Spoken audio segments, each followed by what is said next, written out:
And it is a good morning. You're listening to Power Talks with Melody and Beth Ann in the morning, where talk is real, truth is in the talk, and there is power in truth. And we do believe the truth will set you free. Good morning, Melody. And good morning to you and everyone. Thank you. Thank you. It's another dreary day in Missouri. So it is a good morning, though. We're supposed to, temperature's going to be in maybe make it up to 50, 51, but the sun, I'm not sure the sun's going to shine. We're supposed to have a beautiful day here on the Eastern Shore, I think. You'll think? Well, we were supposed to get to 70, but they kind of revised that to mid-60s. I'll take it. I'll take it, too. You know, it's funny how these things, the temperature, you know, when it's, when we're going into spring, 38, 40 degrees, you know, it's, oh, wow, we're having a good day. But when we're heading into winter and we have that, oh, my gosh, it's so cold. It's, you know, it's amazing how we fluctuate with how much we like or dislike the weather. So anyway, I lost the article I had, but I have another one. It must be on my desk. I'll grab it when we go to a break. I had an article that is about a school rejecting the NRA, and I want to talk about that later when we come back from the break, if you don't mind. But I have, I wasn't sure what you had for today. Some of the things that are in the news right now, the census, which has gone crazy. These people have gone crazy with the new question on the census, and the gun control issue. And if you remember, a week ago I had mentioned, or maybe it was earlier this week, the beautiful black woman that Tucker Carlson interviewed, and she's so against guns and so for gun control, and in some cases even confiscation. And I had mentioned back then this woman doesn't know her history because it was the black people that were first oppressed by gun control, that they weren't allowed to have a gun. And so I had found an article that actually gave the information on that. It was in 1866, an Alabama law boldly stated that it shall not be lawful for any freed man, mulatto, or free person of color in this state to own firearms or carry about his person a pistol or other deadly weapon. The law also made it illegal to sell, give, or lend firearms or ammunition of any description, whatever, to any freed man, free Negro, or mulatto. It says famed abolitionist Frederick Douglass warned about these abuses and said the work of the abolitionist is not finished under the Second Amendment and other rights could be protected, until the Second Amendment and other rights could be protected. And they even had Condoleezza Rice was on The View, and I guess she spoke out and mentioned this as well, talking about how she grew up in Birmingham, Alabama. And she said, I'll tell you what, the police weren't going to protect you, so you had to have your own protection. And I see these young people that are protesting and all that they're doing without, and we talked about this, without truth and knowledge of why we have a Second Amendment and why it is a civil rights issue to own a gun. It is something that we need to protect. And these young people, whatever color they are, because there's lots of them that are white, that are screaming out about gun control and confiscations and all this and that, they really don't understand or know the truth about the founding of this nation and the history of this nation with even some of their own people. And I find that so sad. And it's scary. It's very scary. If you don't remember your history, if you don't know your history from whence you came, you don't know from where you're going to where you're going. That's very true. That's very true. Anyway, and I had an article, and I was reading it and marking it all up, and I must have left it on my desk when I ran in here because I was running late. And it was, I can't remember where the school was, so I'll get the details on that. But it was a school that rejected an NRA gift to their rifle. They had a rifle class or whatever they call it, rifle group. They rejected it. It was over $4,000. Their rifles that they were using were from the 1970s, and they were going to update it.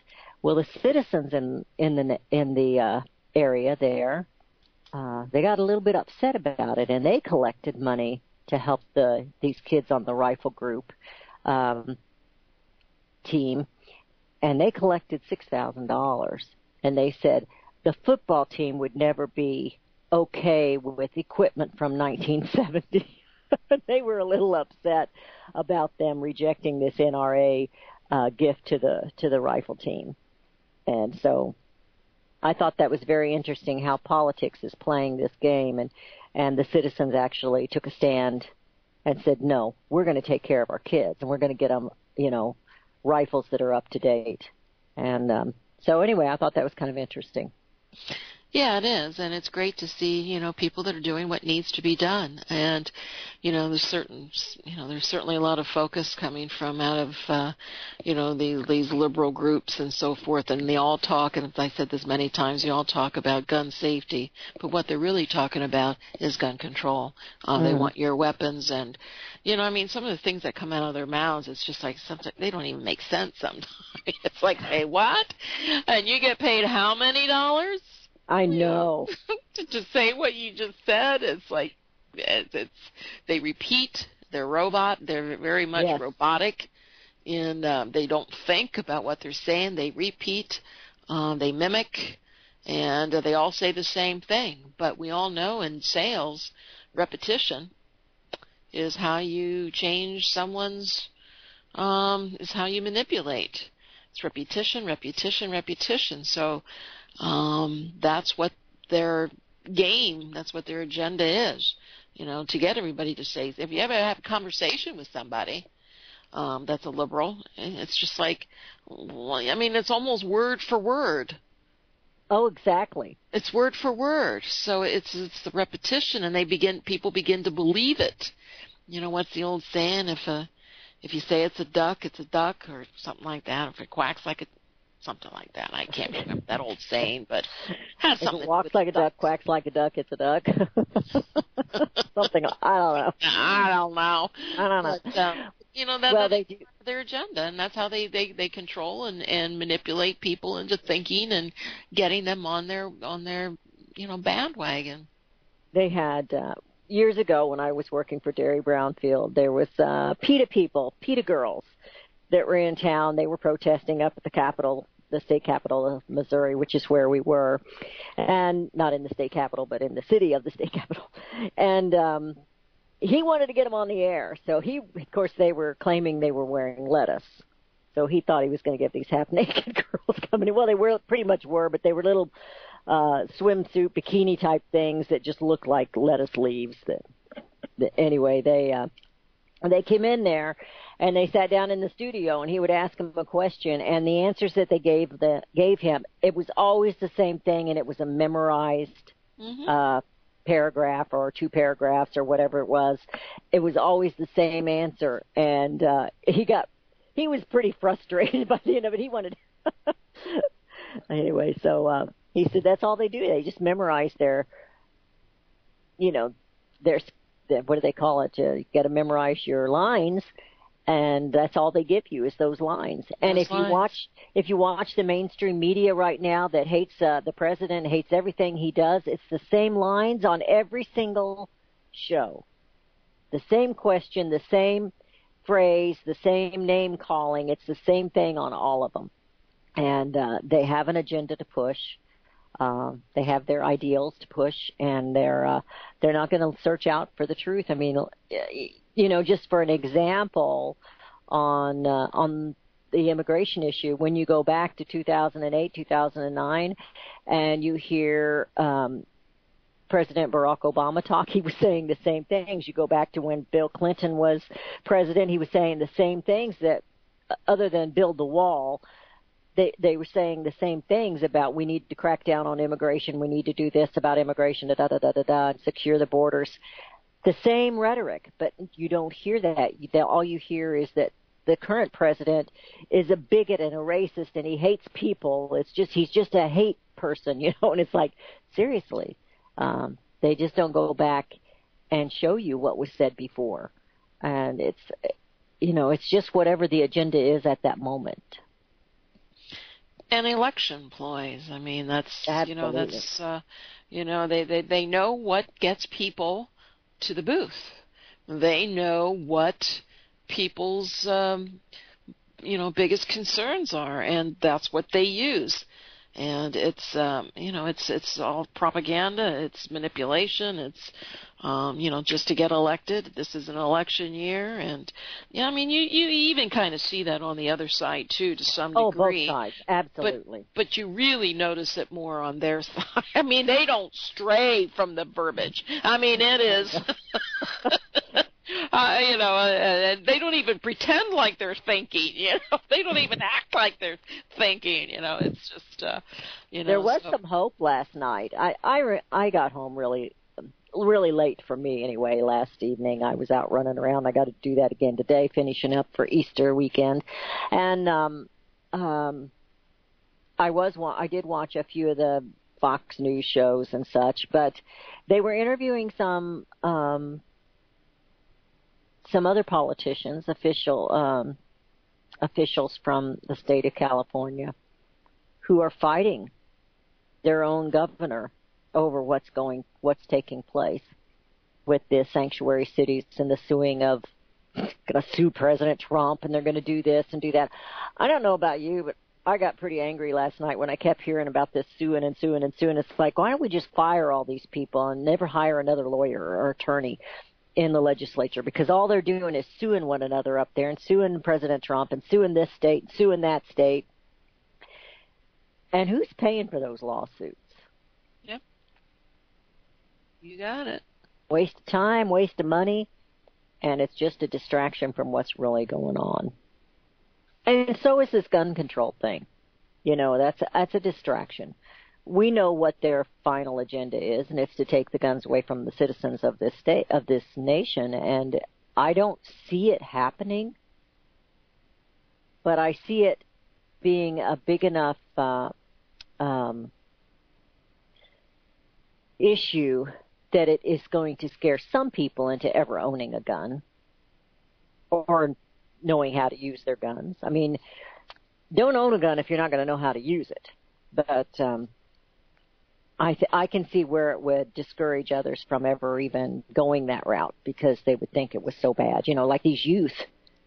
How many of these youth know? There's one kid gets up and says, "We're so we're willing to die for this." What are you talking about? You're willing to die for gun control? That makes absolutely no sense to me. Out of the mouths of babes. We're willing to die for this. What are you talking about? You're sitting there saying we can't have guns because they kill people, and then you say you're willing to die for this. It's crazy. It really is crazy. And you know what? That's the one thing about this great country. If people are offended by weapons, if they don't like weapons, if they don't, hey, don't own one. I mean, let those who understand own them. I mean, that's, just it truly is these agendas that they pick, and as you said, the comments that they make, it just goes to show they have no idea what they're even talking about. They don't. And we are going into a break, and I will go find that piece of paper so I can at least tell you what city and state that was from the NRA being rejected at a school for the rifle team. You're listening to Power Talks with Melody and Beth Ann in the morning. Your calls are welcome at 717-300-1218. That's 717-300-1218, and we will be right back. Hear it first on FirstAmendmentRadio.com and FirstAmendmentRadio.net. Gold and silver is tremendously undervalued. Global demand vastly exceeds mine supply by more than 60% annually. There is little in the financial world more certain than a coming explosion in the prices of gold and silver. The U.S. dollar continues to lose value and respect as the world's reserve currency. Our nation faces challenges on many fronts, and a day doesn't pass without another economist bringing forth warnings of impending economic calamity. There has never been a better time than right now to acquire physical gold and silver. Discount Gold and Silver Trading was founded on the principles of truth and honesty. We believe in providing a quality product, quality service, and most importantly, competitive pricing. We provide all forms of precious metals, including American gold, silver, platinum, and rare investment and circulated coins. Silver bars, rounds, and 90% silver bags are on hand for the silver investor. Gold self-directed IRAs are available. Call Discount Gold and Silver Trading at 1-800-375-4188. Toll free, that's 1-800-375-4188. Visit crosstheborder.org. CROSS, crosstheborder.org, to get your print, EPUB, or PDF version of the book, The Rapture Will Be Canceled. That's crosstheborder.org. I know you all want answers, and believe me, so do I, and I'll do my best to get them. Despite Nicolas Cage's promise to do his best to get left behind rapture answers for us, don't hold your breath.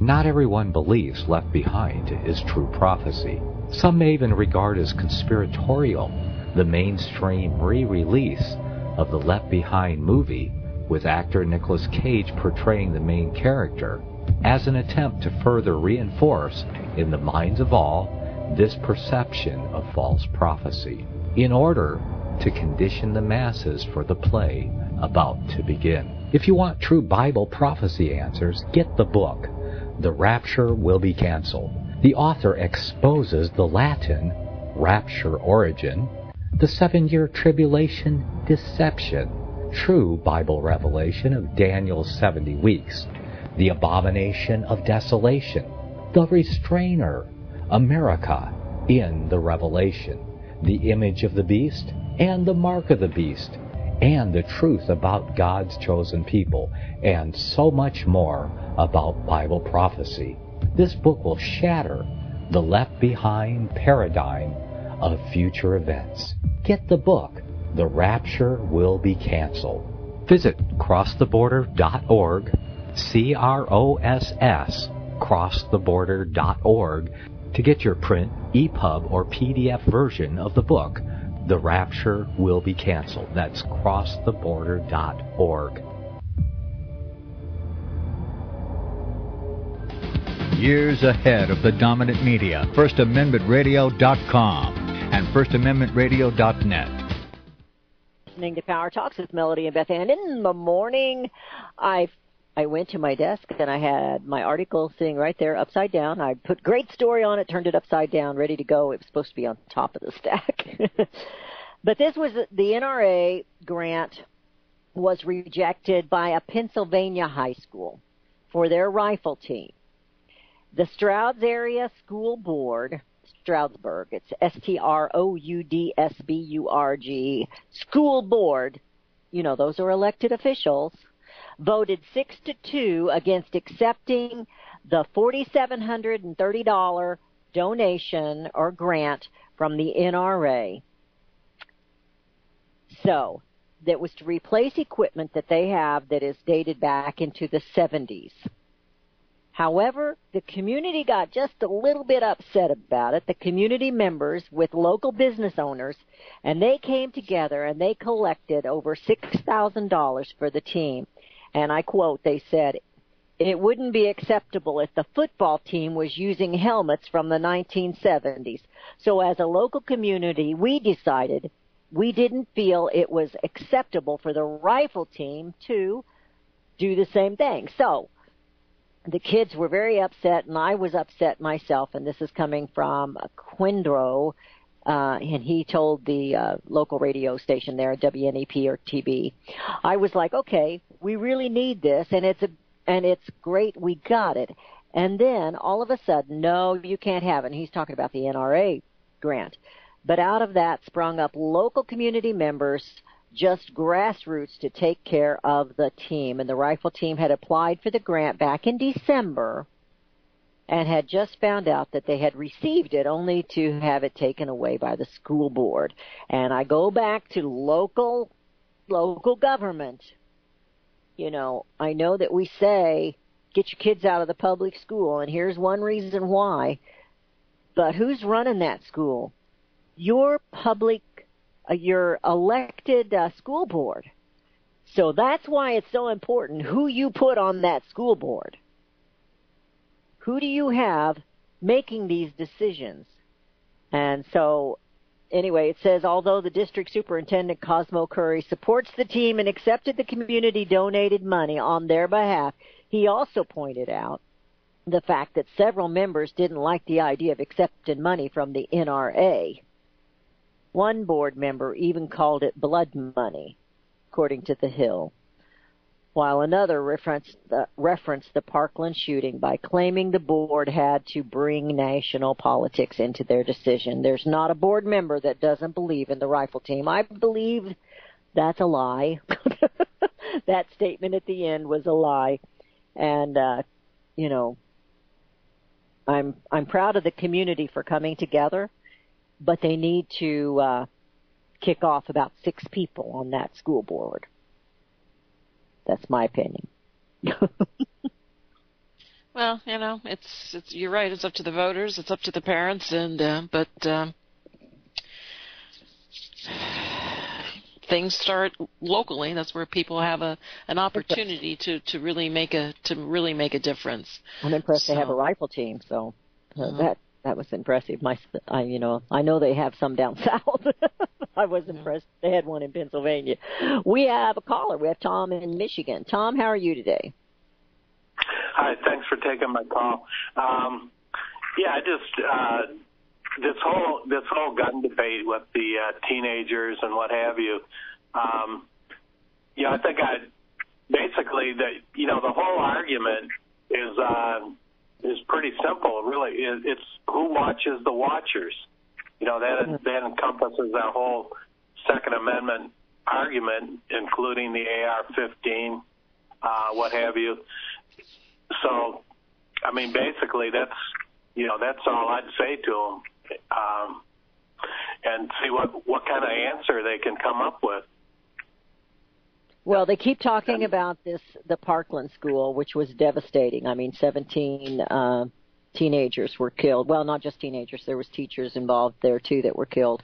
But they will not mention the Maryland shooter where the man with a gun stopped the guy. They won't mention that. You won't hear anybody mention that.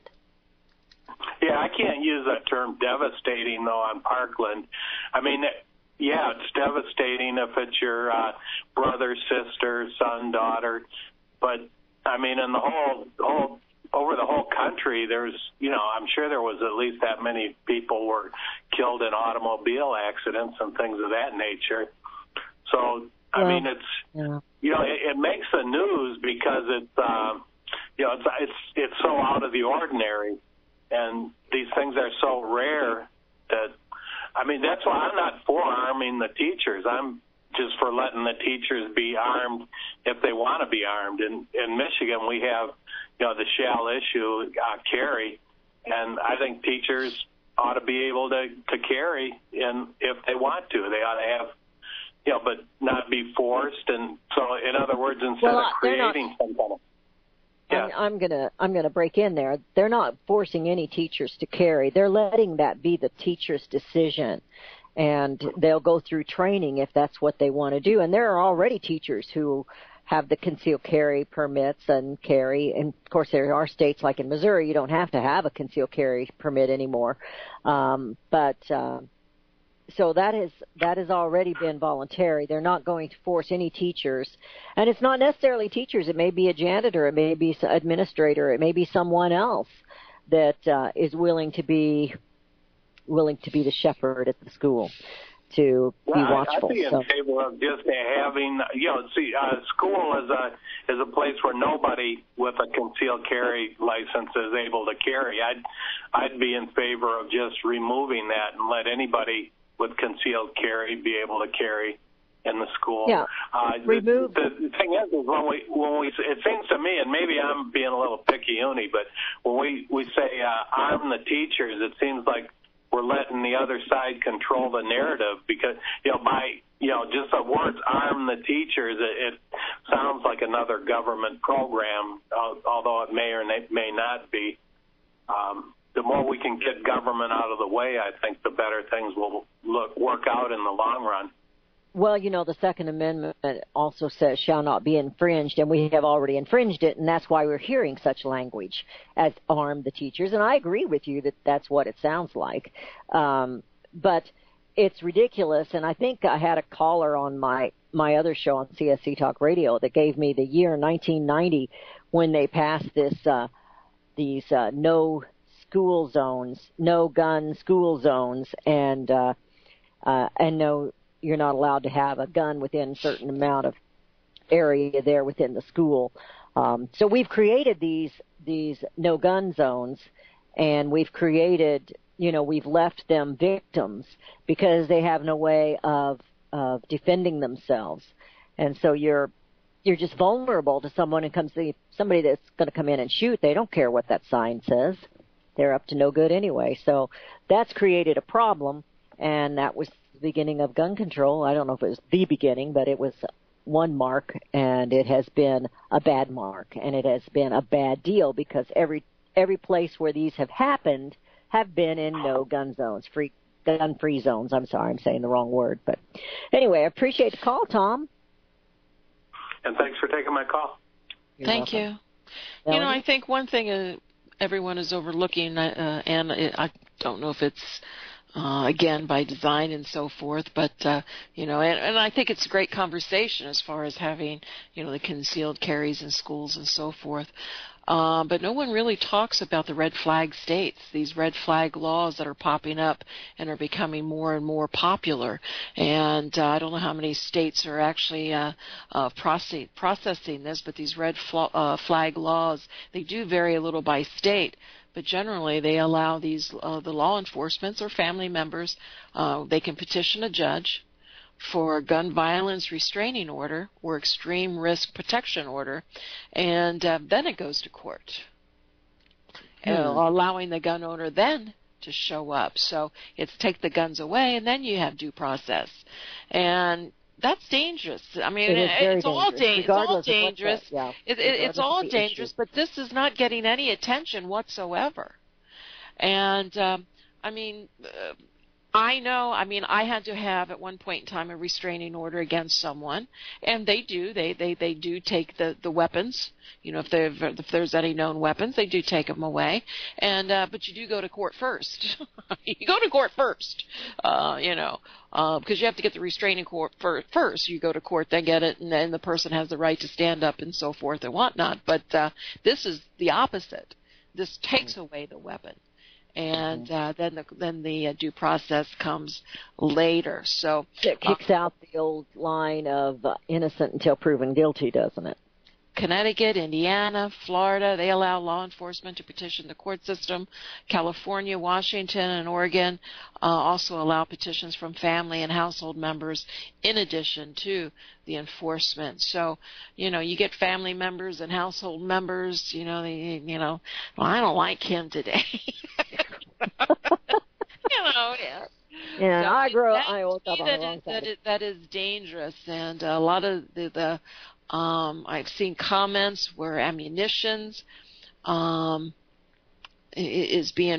be restricted, and so there's a lot of dangerous things going on behind the scenes that you don't hear very few people talk about because it's all designed to focus on the schools, and that's why they bring the kids out And I'm not defending that at all because I think that's a bad idea, but I want to go back and play the devil's advocate because on the other hand, I know there have been many women and other people, not just women, but who have had these stalkers that authorities have ignored, and it ends up being the worst case scenario where she is murdered or killed or raped or whatever. So when the authority ignores it, I'm certain that's not what brought about this red flag law, but I mean I've known a girl. I think things are going okay now, but her ex was stalking her, and she was having trouble getting away from him. and getting any kind of a restraining order on him. And so I just know that there's both sides of that fence. And did she have a weapon? For the victim. I don't know that she did. Oh. I don't think that she did. She should have. But she had small children, too.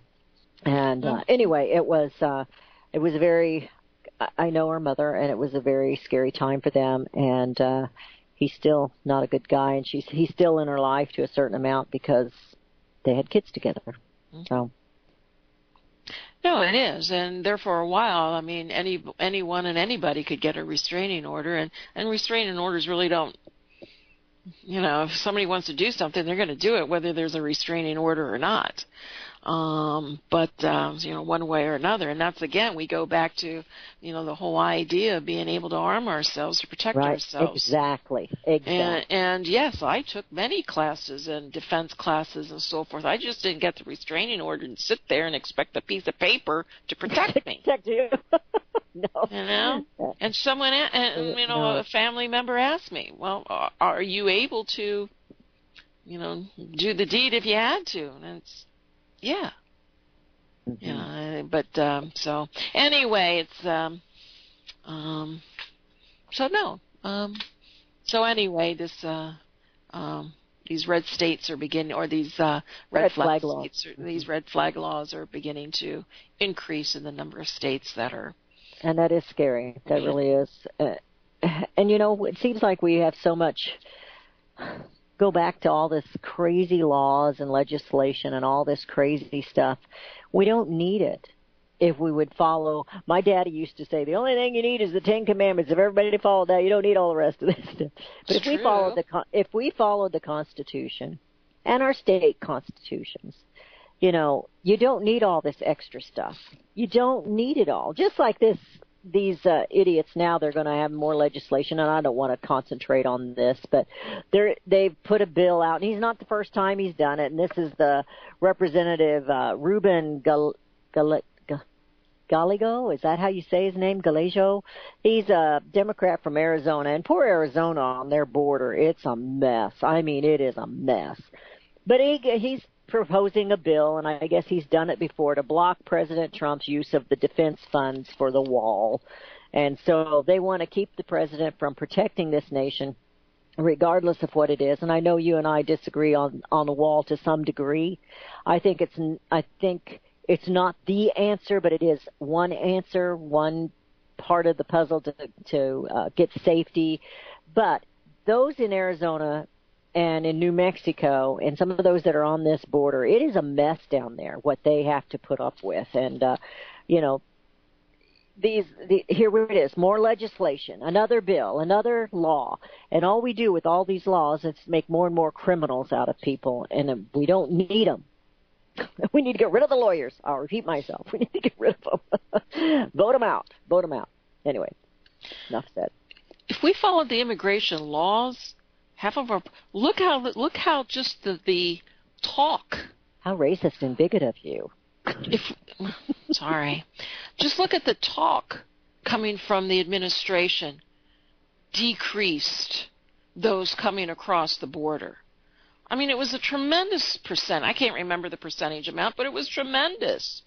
So enforce the laws. Hey, have the military on the border. Hey, have real automatic weapons. Take a few. They're not going to come across that way again. Most of the drugs coming into this country are driven through. The immigration problem in Arizona isn't a new one. It's been around a long, long time. That's why immigration is such a popular. I mean, I lived in Arizona. I knew you did. I've seen. I mean, there was places we used to go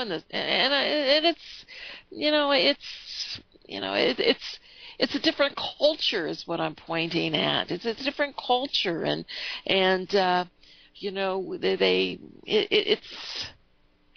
But anyway, I'm not going to go down that.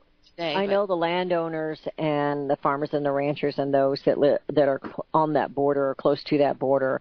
What they put up with is horrific on their property, and nobody else in the United States understands that. Yeah, it's filth. It's filth. It's dirty. their animals get killed, the ranchers or their cattle get killed. There's a trail of trash. Where's the EPA? And not clean trash. Yeah, exactly. Where's the EPA? They don't want anybody pooping in these creeks. What are they going to stop the mess that's going on down there? There used to be a place in Sedona. It was called Slide Rock, and there was a creek. I think it was from the Colorado, a little creek coming down. Well, from northern Arizona, it'd come down the rocks, and you'd slide down the rocks, and it'd end up in a big pool, and so forth. They had to close it. They had to close it because dirty diapers. They had to close it because, and I'm not pinpointing one group. I'm pinpointing anyone who that went there, but they eventually had to close it because it was unhealthy. And we went there for years and years and years. And about in the 90s, before I moved out of Arizona, they closed it. You couldn't go in the water anymore. So I don't know if that's a degree of government just closing it down because they don't want people in there, or they just use the excuse that it was contaminated and so forth. Because I do know government shuts off a lot of the areas that have water. They don't allow you in there. Exactly. And so a lot of that goes on. A lot of that goes on.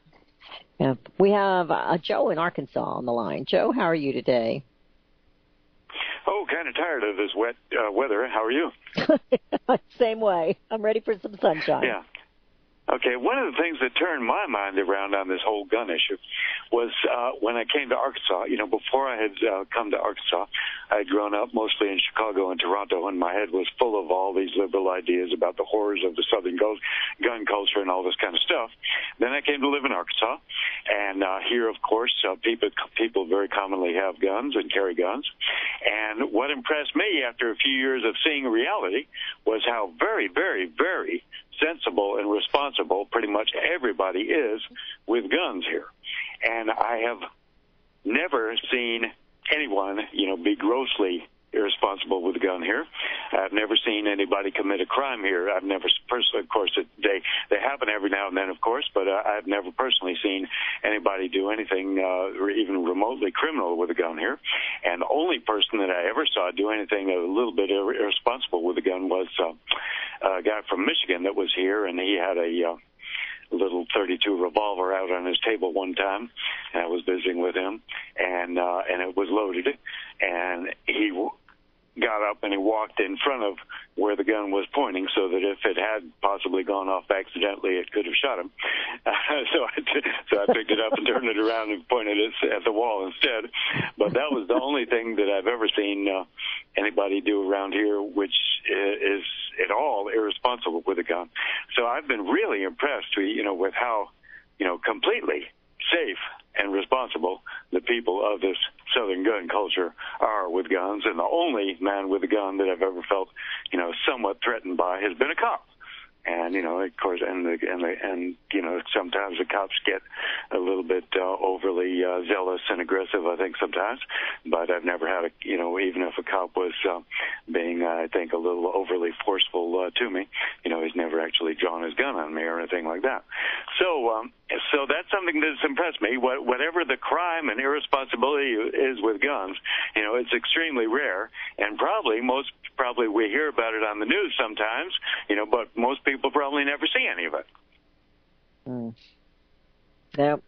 It's just like I said, with the school in Maryland, the armed security not administrator, I can't remember what they called him, but he was an armed security guard there at the school. He stopped the murders from going any farther than one person. He stopped it immediately, but nobody talks about that. Nobody talks about the good guy with the gun stopped the bad guy with the gun. And so they won't even consider, the Democrats or the liberal side don't even want to consider guarding the schools or putting safeguards like that in line. That their idea of safeguarding is take guns away from everyone, and we know that's not going to work. It hasn't worked in any other nation. It's not going to work here either. So anyway, you're absolutely right, Joe. Thank you.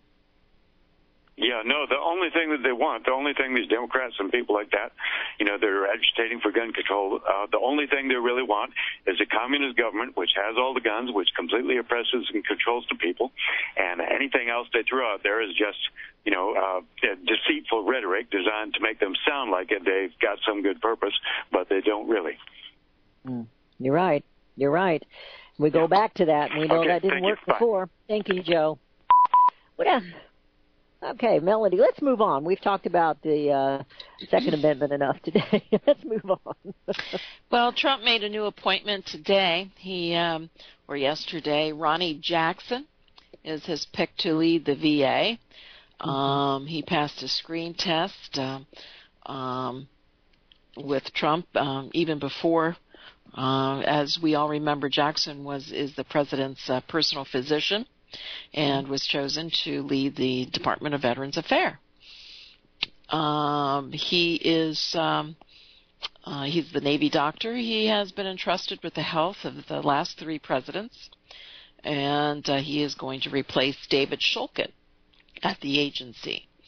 And, we'll have to see if this will be a way in order to privatize the VA, which is, I believe, Trump's desire, or at least an idea.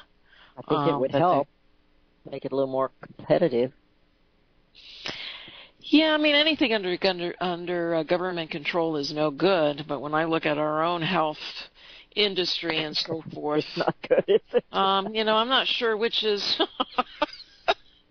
and I'm not sure, I don't think is the funding going to stop? If it privatizes, will the funding be wiped out? I doubt it. So I'm not sure how you do it. And I didn't see when he did his press conference, the briefing about after he examined President Trump's. You did not see it? I did not see his. Oh, I did. I thought he handled the press very well. He did, but it was like he was on speed. Well, they had too much coffee that day. Well, he had to prep for it. The president said, go as long as you have to, answer every question they throw at you, and he did pretty good at it. I hear music. We're headed into a break. I thought you were going to talk about the Mark Rosen that was nominated yesterday. We're going into a break. Your calls are welcome. 717-300-1218. That's 717-300-1218. Melody and Beth Ann, we're going to be right back. Hear it first on FirstAmendmentRadio.com and FirstAmendmentRadio.net. Since the beginning of time, kings have sought it, nations have fought for it. It has been traded, it has been borrowed, it has been purchased. It has been stolen. There's a reason for it. To secure the blessings of liberty to ourselves and to our posterity. Invest with the security of gold and silver. Call Discount Gold and Silver Trading at 1-800-375-4188 or visit discountgoldandsilvertrading.net. Listen to Financial Survival with your host Melody Cedarstrom right here on FirstAmendmentRadio.com at 4 p.m. Eastern or 1 p.m. Pacific Time. Visit discountgoldandsilvertrading.net or call Discount Gold and Silver Trading at 1-800-375-4188. Toll free 1-800-375-4188.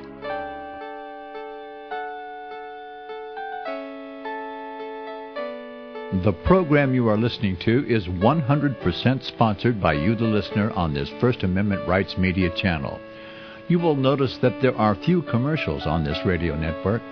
There's a good reason for that. Corporate advertising dollars come with strings that limit program content. So without your help, these programs cannot continue on Internet or our several affiliates. If you benefit by the educational law programs, we ask you to give. If you are admonished or nurtured by the Bible and ministry programs, we ask you to give. If some voice a cause that you are passionate about, we ask you to give. If you believe in any of these, we ask you to support them as you would a missionary on a continual basis, as if giving a tithe for missionary radio. These programs are not commercially viable and must be supported by those faithful to the cause of truth. Look for the button to sponsor your favorite programs at our listen and schedule pages on the Internet. Then, when you subscribe, we will send you the last quarterly MP3 CD of that program immediately, and continue to do so with each new quarter. We will also give you unlimited archive access to all of our programs. We're asking you to give much less than a tithe, so that you may also send support directly to a particular program host, cause, and anywhere else the Spirit may lead you. Do all to the glory of our God and Creator, for His holy nation, the only kingdom that will last forever. Thank you for listening.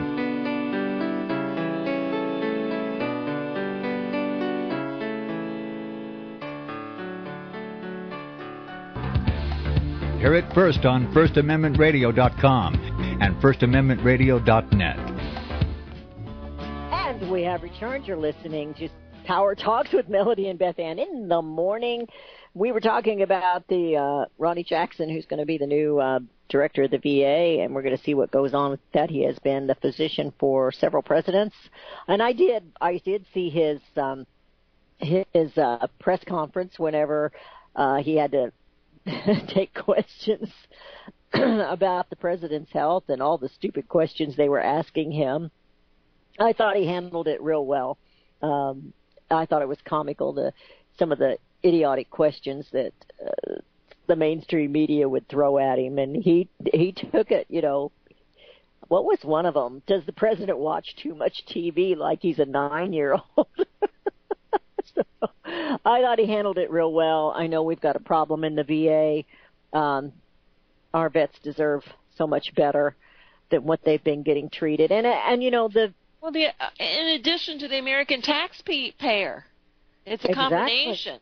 Oh, absolutely. Absolutely. I wasn't trying to put out, to diminish that at all. No, I know, but it's just like the folk, and I agree. I mean, certainly that the vets deserve better, but the American people deserve better also. And, not just in the veterans affairs, but also in the administration, but everywhere. And I would have liked to have seen Ben Carson have that position. It's like HUD, Ben Carson. I mean, to me, it just didn't even make sense, But I would have loved to have seen Ben Carson do the VA. I think he would have. But this person, even though he's been a medical doctor, he really hasn't had much management. That may be, but he's also a vet, so I think he's going to have some knowledge of how they get treated and stuff too. So we'll just see how it plays out. We don't know. It's a wait and see situation, so we'll just have to see how that plays out, and hope for the best, because we do need some changes there. A lot of the tax dollars, just to throw this out there, a lot of the tax dollars are mishandled with the VA, just like they have this no fire thing. They won't fire somebody. They just keep sitting them and paying them, and it's just a mess. It's just a mess, but it's not bad everywhere. It kind of depends on where you are. There's some VA clinics that are just horrible. And then there's some that some of the vets are very happy with in different parts of the nation. So, again, it depends on who you've got hired to take care of it. And there's a lot of corruption everywhere. Everywhere in every industry, and it's just the way of the world anymore. No one is ever held accountable, so they can, they'll push it as far as they can. Yep, no ethics. No. We have a caller from Kansas. DL? Good morning, ladies. Good morning. How are y'all doing this morning? We're doing good. How are you, sir? I'm fine. I'm on my bicycle. I'm getting a ride in this morning, so I'm a little bit out of breath. I listen to you on my smartphone every day as I'm riding along. I love the show since day one. I hear Joe all the time, and he's a very smart fella, and most of the time I agree with him completely. But today I just had to call and say, as far as gun responsibility goes, the most irresponsible thing that happened that day that he was talking about his friend with the .32 revolver was that his friend got up and left it on the table. I should not have done that, of course. But and then maybe the second most irresponsible thing was that Joe actually touched the gun. If you know a whole lot about guns, he would know that gun's not going to go off just sitting there. More than likely going to go off when he touched it and when he turned it. So that was probably not a cool thing to do. It was not his gun. He had to keep his hands off of it anyway. But I agree. Yeah. Sorry, Joe. I like you, buddy. But and the second thing, I wasn't a good kid growing up, and I had a lot of run-ins with cops, and hard to believe that my son is one right now. But I have never, ever had an overzealous cop, and I wasn't a good kid. Just need to be respectful to them. Know when you're caught. Don't do the crime if you can't do the time, kind of thing, and anybody that gets treated badly by a cop, more than likely it's not the cop's fault. They had to stand up for the cops, my son being one. And Beth, I know you've got a son in the law enforcement business too, so I do. You got to stand up for the cops when you get a chance. They get enough bad reps the way it is. Yeah, they do. They do. And it's like any other industry. You've got bad apples everywhere, so you do have to be careful. But, yeah, we need to stand up for them because they take an awful lot. Kind of like the school teachers. They take an awful lot. Oh, yeah. And you know what I always found? Those who complain the most about the police, they're the first ones who'll call them when they they'll be on the phone calling the police if they have a little situation, Absolutely. Yeah. Absolutely. The first thing that people do when they're in trouble, the folks that don't want to have a gun, is call somebody with a gun. So I just don't quite get that either. But anyway, thank you, ladies, for all you do. Enjoy the show every day. Love you both. Thank you. Thank you. Have a good one. Be safe out there. Okay.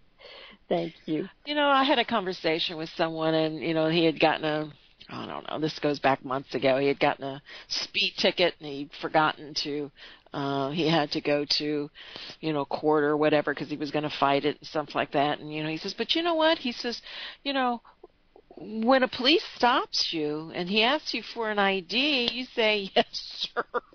This is how we were brought up. Yes, we were. We were brought up like they were our friends, not our enemy. And, and I've never felt threatened.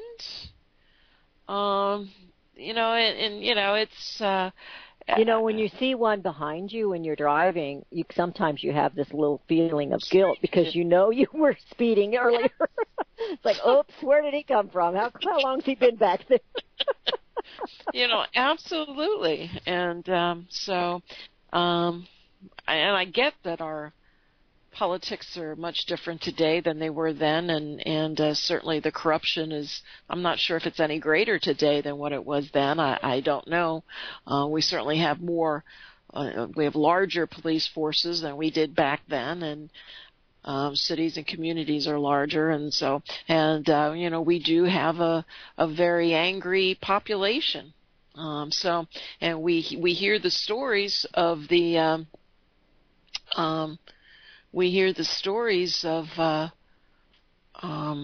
all the bad things that they do, but we hear very few stories of the good that they do also. Yesterday they'd posted it on Facebook, and it was in a local area here where the cops had pulled over and was helping someone change a tire. And I know they didn't change a tire, but my mom and dad had car trouble on I-70. They were headed to Kansas City. And it was a highway patrolman here that stopped and helped them. And they were just very gracious and very, thankful for the help. And, you're in a bad place when you're on an interstate like that. And so, anyway, we have Darlene. Darlene, how are you today? Very good. And yourselves? Good. Where are you calling from? Calling from Indiana. There's a point. Yeah. There's a point I want to make. It's probably politically incorrect history about the 1600s, the white slave issue, where the women that were enslaved were illiterate people, and they wrote back to their people across the pond. And one of the things that I recall from this history that I read was one of the women wrote to her people across the pond and said, "And after master's pleasures." And if you're a weaponized woman, you don't have to go down that route. You know, and I think that needs to be addressed, you know, a little bit stronger than it has been. Okay. Because, you know, it is part of the enslavement process as well, but the women think enslavement's not so bad, and it's really bad. Oh, absolutely. You know? So that's just what I wanted to add. Thank you, ladies. Thank you. Well, thank you. Beverly. Appreciate it. Yes. Good old Indiana out there. We haven't heard from Indiana for a while. Thank you. I think they're out there listening. Well, that's good. We want listeners. All right, ladies. We want listeners to call us. Thank you so very much. Appreciate the call. Yeah, you know, it's actually part of the freedom when you carry the gun. You're no longer enslaved. So, absolutely. I agree. And, you know, women need to take it seriously. You know, locally here, we had a scare last evening, and you don't think about that so much in the small communities, but we had a scare of an attempted kidnapping of a young boy. I don't know the age. They haven't given any of that out, and it was attempted. It didn't happen. But it was a man in a van without a license plates on it, and it didn't sound good to me. And, you know, that's something that nobody's talking about. I know, time's up. Something nobody's talking about in this area or in this nation, and that's the problem we have with human trafficking. And so we need to. I've tried to get people on about that, and I haven't been able to. But I hear music. We are out of time for today. We will be back with you on Good Friday. Thank you. Have a great day. Visit crosstheborder.org, CROSS, crosstheborder.org, to get your print, EPUB, or PDF version of Nicholas Arthur's new book titled When the Third Temple is Built. That's crosstheborder.org. When it comes to prophecy today, much of the evangelical Christian world has their eyes on Israel, waiting and watching to see when the third temple will begin to be built. The plans are drawn. The Jewish people are eager. Most evangelical Christians today believe that the rapture will happen before the third temple is built. Hi, I'm Michael Eugene. I was taught that Daniel's 70th week was in the future. Is that really what the Bible teaches? Have we searched the scriptures and found this to be true? Why is it so important for a re-established Israel to build a third temple in Jerusalem? Is it necessary to build a temple on the same location already occupied by the Dome of the Rock? Is it necessary for sacrifices to take place in the temple on Temple Mount? Is there really a rapture followed by 7 years of tribulation? What is the New Testament temple? Can we identify history and prophecy?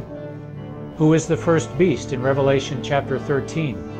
Who are the 7 kings in Revelation 17? I have asked all these questions, and I have found Nicholas Arthur's new book, When the Third Temple is Built, answers all these questions and more using Scripture to interpret Scripture. The Bible says that no prophecy of Scripture is of any private interpretation.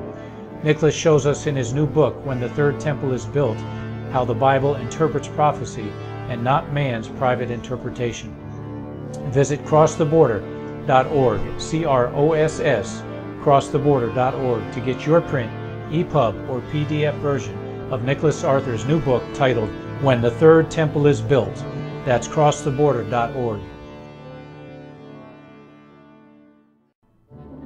The book of Revelation says, the spirit of prophecy is the testimony of Jesus Christ. This is at the very heart of FirstAmendmentRadio.com. In that spirit, we have created the Prophecy Reality News app for all of your mobile devices, streaming First Amendment Radio 24 hours a day, 7 days a week. Available for your Apple, Android device, and smartphone, absolutely free. Get the Prophecy Reality News app installed today so you can listen to First Amendment Radio wherever you are. The Prophecy Reality News app. Get it now.